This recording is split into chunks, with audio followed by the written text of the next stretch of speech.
Hello students, कैसे हैं आप। मैं आपको 10th क्लास की स्पर्श पढ़ा रही हूँ। स्पर्श में हम पदखंड पढ़ रहे हैं। मैंने 2 चैप्टर करा दिए हैं, कबीर के दोहे और मीराबाई। आज हम करेंगे मनुष्यता। मनुष्यता लिखी है मैथिली शरण गुप्त ने। मैथिली शरण गुप्त के बारे में थोड़ा सा जान लेते हैं। इनका जन्म 1886 में झांसी के निकट एक गाँव है, चीरगांव, वहाँ पे हुआ था। ये राष्ट्र कवि थे। इनके पिता भी कवि थे, ठीक है, और इनके भाई थे सियाराम शरण गुप्त, वो भी प्रसिद्ध कवि थे। चलिए इनके बारे में पढ़ते हैं। इनकी फेमस कृतियां हैं साकेत, यशोधरा, जयद्रथ वध। मनुष्यता, इन्होंने मनुष्यता के बारे में बहुत अच्छा वर्णन किया है। चलिए मैं स्टार्ट करती हूँ। विचार लो कि मृत्यु हो, न मृत्यु से डरो कभी, मरो परंतु यो मरो कि याद जो करे सभी। हुई ना यो सुमृत्यु तो वृथा मरे वृथा जिए, मरा नहीं वही कि जो जिया न अपने लिए। वही पशु प्रवृत्ति है कि आप ही चरे, वही मनुष्य है कि जो मनुष्य के लिए मरे। चलिए बहुत ही अच्छा लिखा है मैथिली शरण जी ने। मैं इसकी व्याख्या आप लोगों को कर देती हूँ। आई होप आपको पसंद आएगी। विचार लो कि मृत्यु हो। विचार मतलब आप सोच लीजिए, मृत्यु मतलब आप मरोगे, जो पैदा हुआ है वो मरेगा। तो विचार लो कि मृत्यु हो, कि आप ये समझ लो कि आप मरोगे, ठीक है। न मृत्यु से डरो कभी। अब जब जिस चीज का पता हो उससे डरना क्या, इसलिए मृत्यु से, मौत से कभी नहीं डरना चाहिए। विचार लो कि मृत्यु हो, ये सोच लो, ये समझ लो कि एक दिन सबको मरना है, इसलिए मौत से कभी नहीं डरना है। मरो परंतु यो मरो, भाई मरना तो है ही सबको, लेकिन आपको कैसे मरना है, कि मरना सबको है लेकिन आपको कैसे मरना है, कि याद जो करे सभी, कि जब आप मरो तो आपको सब याद करे। इस तरह की मौत होनी चाहिए इंसान की। हुई ना यो सु मृत्यु तो वृथा मरे वृथा जिए। मतलब अगर आपकी मृत्यु ऐसी नहीं हुई है कि आपके मरने के बाद आपको कोई याद करे, आपके लिए रोए, तो वृथा मतलब बेकार, क्या बेकार ही मरे और बेकार ही जिए। वृथा मरे वृथा जिए, क्या बेकार में ही मरे हो, बेकार में ही जिए हो। मरा नहीं वही कि जो जिया न आपके लिए, मरा नहीं वही जो कि जिया न आपके लिए। वही आदमी मरा हुआ नहीं होता है, अर्थात वो आदमी अमर हो जाता है जो अपने लिए नहीं मरा या अपने लिए नहीं जिया। जो आदमी अपने लिए नहीं जिया, संसार का परोपकार करते हुए मरा है, उसी का मरना अच्छा माना जाता है। वही पशु प्रवृत्ति है कि आप ही आप चरे।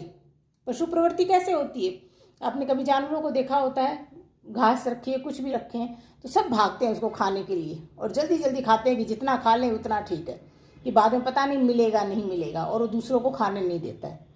तो अगर मनुष्य के अंदर पशु प्रवृत्ति मतलब पशु जैसा स्वभाव है कि खुद के ही ऊपर ध्यान देता जा रहा है और दूसरों की तरफ ध्यान नहीं दे रहा, तो वो आदमी किस टाइप का है, उसकी स्वभाव कैसा है, पशु जैसा, जानवर जैसा।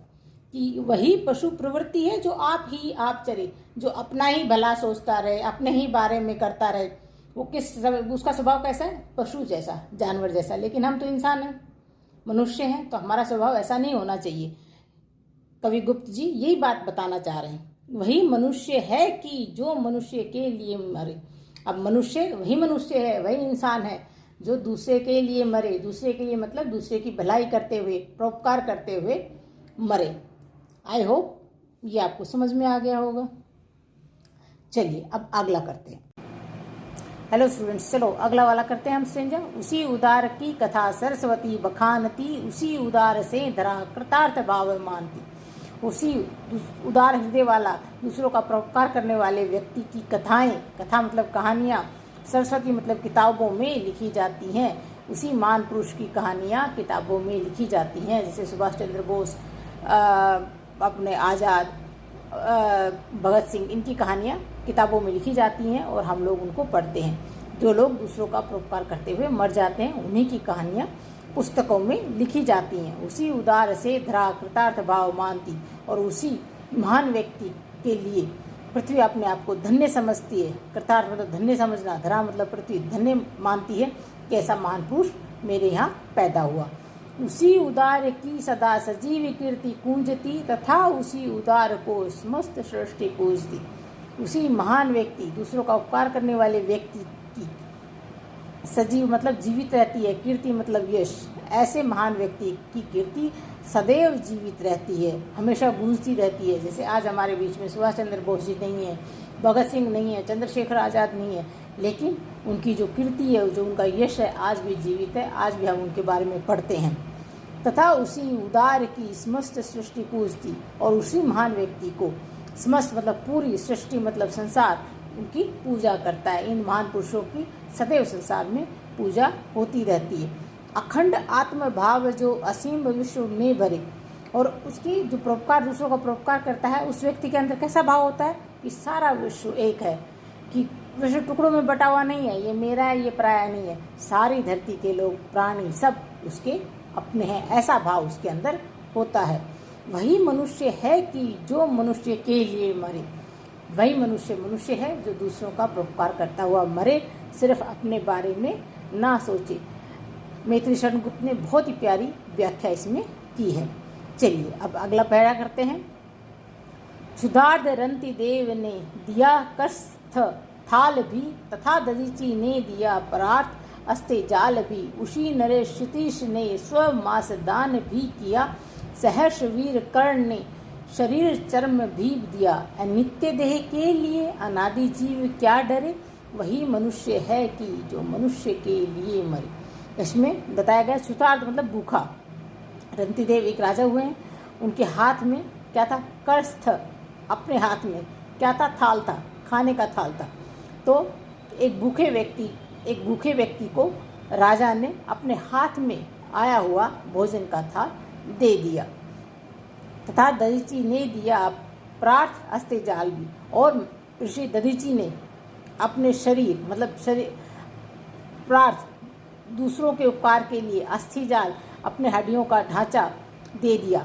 ऋषि दधीचि कहानी यह है कि इंद्र भगवान को ऋषि दधीचि का अस्थि जाल चाहिए था। अस्थि जाल क्या, पीछे से जो स्पाइन कोड के पीछे का जो हिस्से का जो हड्डियों का ढांचा है, उससे अस्त्र बनना था, जिससे वो असुरों का वध कर सके। तो जिंदा आदमी का तो अस्थि जाल नहीं निकाला जा सकता ना, इसलिए ऋषि दधीचि ने अपना ये अस्थि जाल इंद्र भगवान को सौंप दिया, ताकि वो उसका अस्त्र बना सके और असुरों का नाश कर सके। तो दधीचि ऋषि के बारे में बताया गया है कि इन्होंने प्रार्थ दूसरों के परोपकार के लिए अपना अस्थि जाल भी इंद्र भगवान को दे दिया, ताकि वो उससे असुरों का नाश कर सके। उसी नरेश मतलब उसी के राजा, उसी क्या हुआ, गंधार देश के राजा हुए। उन्होंने स्व मांस दान किया, अपना मांस भी दान में दे दिया। अपना मांस क्या था, एक कोई पक्षी उड़ता हुआ उसी नरेश के पास आए, गंधार नरेश क्षितिज के पास आया और उसकी गोद में आके बैठ गए। पीछे एक बाज भी आया, तो उसने कहा ये तो मेरा भोजन है, मैं इसको खाऊंगा।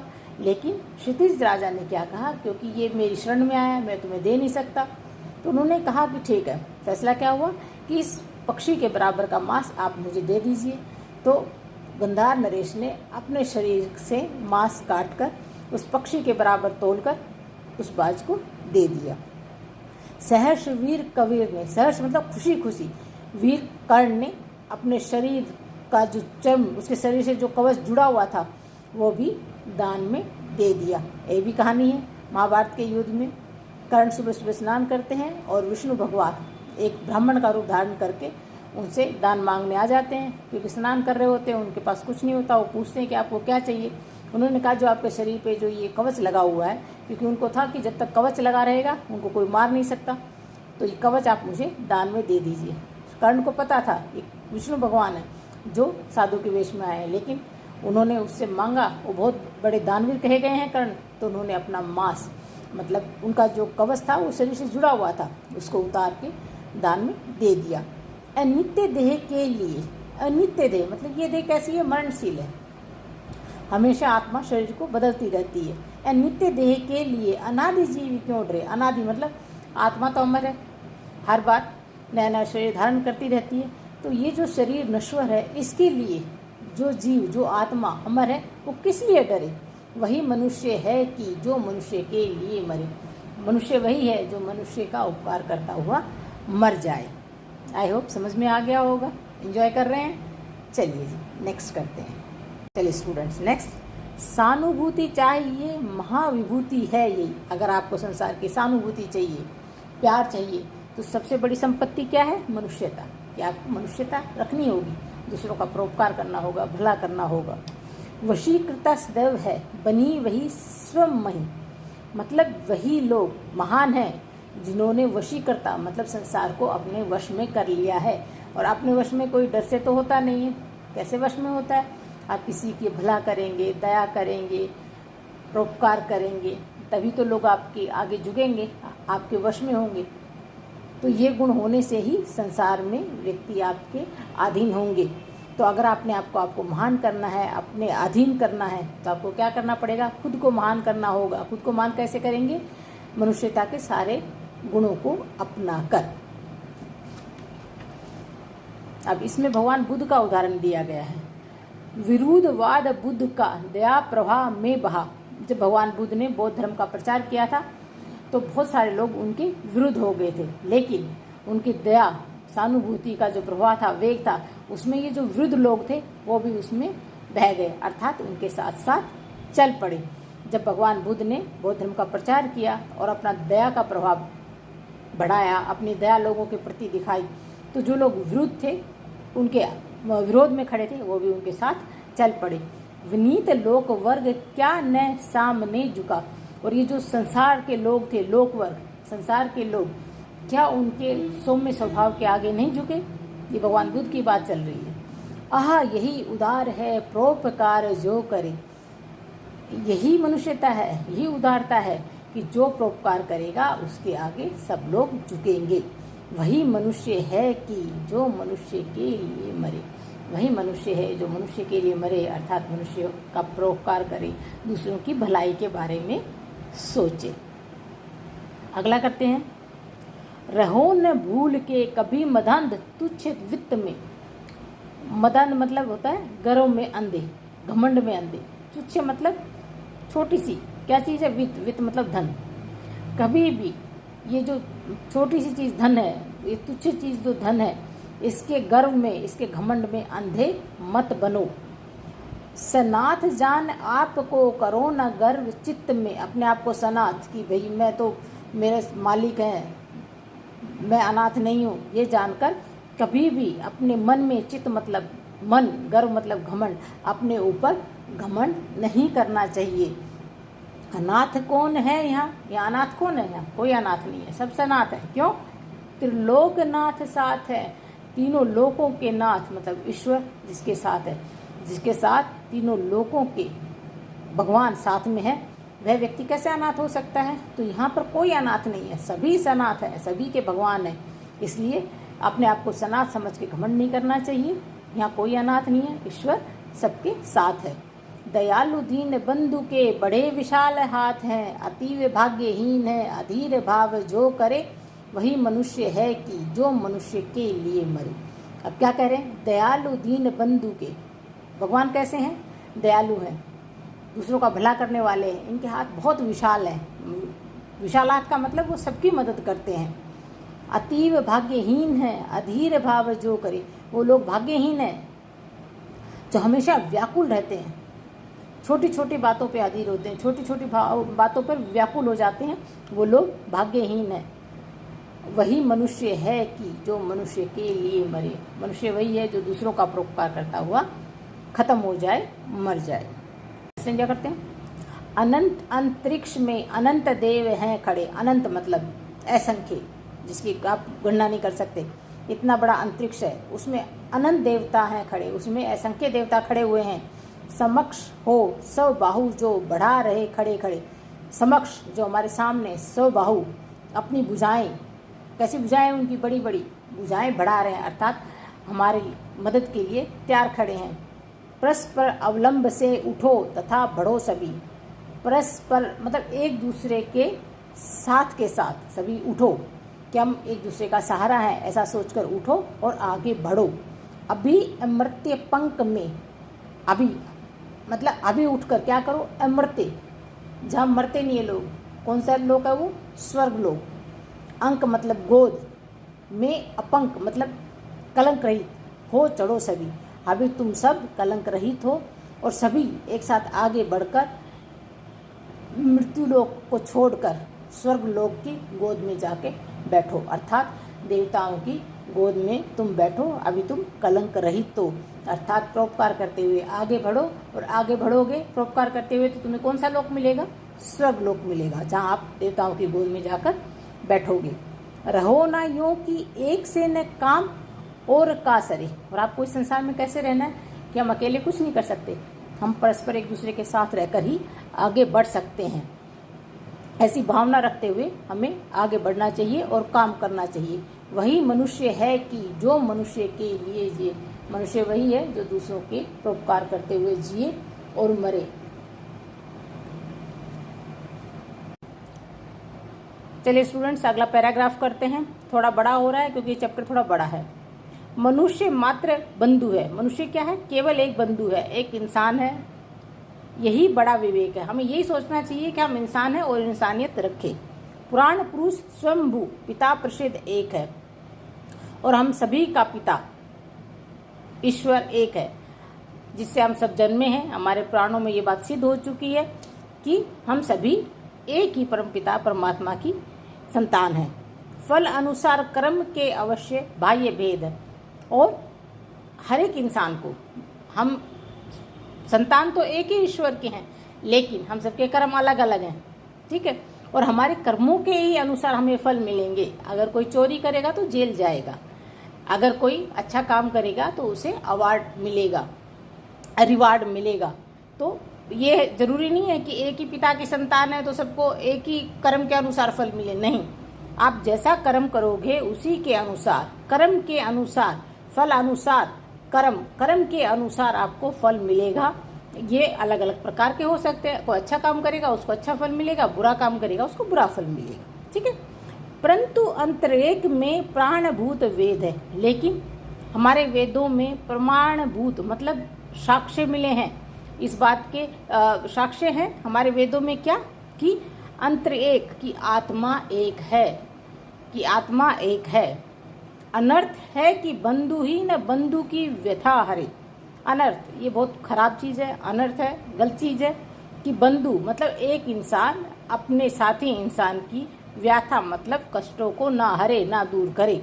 ये बहुत ही गलत बात होगी कि एक इंसान दूसरे इंसान की मदद ना करे, ये अनर्थ है, ये गलत है। वही मनुष्य है कि जो मनुष्य के लिए मरे। मनुष्य वही है जो मनुष्य के लिए मरे, अर्थात दूसरों के काम आए, दूसरों का परोपकार करे। लास्ट वाला है, चलो अभिष्ट मार्ग में सहर्ष खेलते हुए। अभिष्ट मतलब इच्छित, आपके इच्छा का, मार्ग मतलब रास्ता, सहर्ष मतलब खुशी खुशी।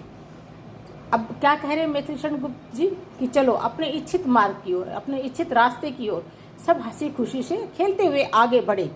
विपत्ति विघ्न जो पड़े उन्हें ढकेलते हुए। अब रास्ते में, जीवन के रास्ते में विपत्तियां, कष्ट, बाधाएं तो आएंगी, उनको ढकेलते हुए मतलब उनको दूर करते हुए सभी आगे बढ़े। घटे न हेल मेल, हाँ बढ़े न भिन्नता कभी। कि हमारा हेल मेल, हमारा जो आपसी प्यार है वो घटना नहीं चाहिए, लेकिन जो भिन्नता है, जो रुकावट है वो नहीं बढ़नी चाहिए, वो खत्म होनी चाहिए। कि हम आपस में मिलजुल कर आगे बढ़ते रहें और जो भिन्नता आए उसको हम दूर करते रहे, जो हमारे अंदर मन मिटाव आए उसको हम हटाते रहें। अतर्क एक पंथ के सतर्क पंथ हो सभी। अतर्क एक पंथ के, कि हम एक रास्ते पर चल रहे हैं लेकिन सबके तर्क अलग अलग हो सकते हैं। कि जीवन में सब आगे बढ़ रहे हैं, एक बात का कोई तर्क देगा, कोई तर्क देगा। जरूरी थोड़ा ना है कि हम सब एक पंथ पे चल रहे हैं तो सबका तर्क भी एक हो, सब एक ही बात को माने। तो ये कह रहे हैं कि एक ही रास्ते पे सबके तर्क अलग अलग हो सकते हैं, लेकिन सतर्क पंथ हो सभी। लेकिन सभी सतर्क होके, सावधान होके, पंथ मतलब रास्ते पर आगे बढ़ें। सब तभी समर्थ भाव है कि तारता हुआ तरे। ये समर्थ मतलब ये योग्यता का भाव होना चाहिए हमारे अंदर कि जो एक व्यक्ति तर रहा है वो दूसरों को भी इस भव सागर से निकाले, बाहर निकाले। कि हम तो निकल गए, दूसरे डूब जाए, ऐसा नहीं। अगर हम तैरते हुए निकल रहे हैं, भव सागर को पार कर रहे हैं, कष्टों से निकल रहे हैं, तो दूसरों को भी उन कष्टों से बाहर निकालें। इसका भाव ये है। वही मनुष्य है कि जो मनुष्य के लिए मरे। मनुष्य वही है जो दूसरों का उपकार करे, दूसरों की भलाई सोचे। चैप्टर बहुत बड़ा हो गया है, लेकिन आई होप आपकी मदद होगी। अब मैं फिर आपको बता देती हूँ, मनुष्य से मनुष्यता बनी है और पशु से पशुता बनी है। मनुष्य में क्या क्या गुण होने चाहिए, ये सब इसमें बताए हैं मित्र शरणगुप्त जी ने। आपको भी उनको धारण करना चाहिए। पशुता वाले गुण नहीं आने चाहिए। अगर पशुता के गुण हैं तो आप समझ गए आप किसके समान हैं, और अगर मनुष्यता के गुण हैं तो आप क्या हैं। अब बच्चे हैं, अभी बढ़ रहे हैं आगे, अपने अंदर अच्छे भाव रखिए, अच्छे विचार रखिए। आई होप ये चैप्टर आपके बाकी चीज़ों में भी मदद करेगा। मैं रखती हूँ। इसमें जो जो चैप्टर आ रहे हैं 10th के वो मैं आपको करा दूंगी। अगर गद्य भी आपको कोई चैप्टर पढ़ना है या समझना मुझसे, तो गद्य का भी आप मुझे लिख सकते हैं कि मैडम ये चैप्टर हमें एक्सप्लेन कर दीजिए, समझ में नहीं आ रहा है। I will do it. Okay, thank you students, bye.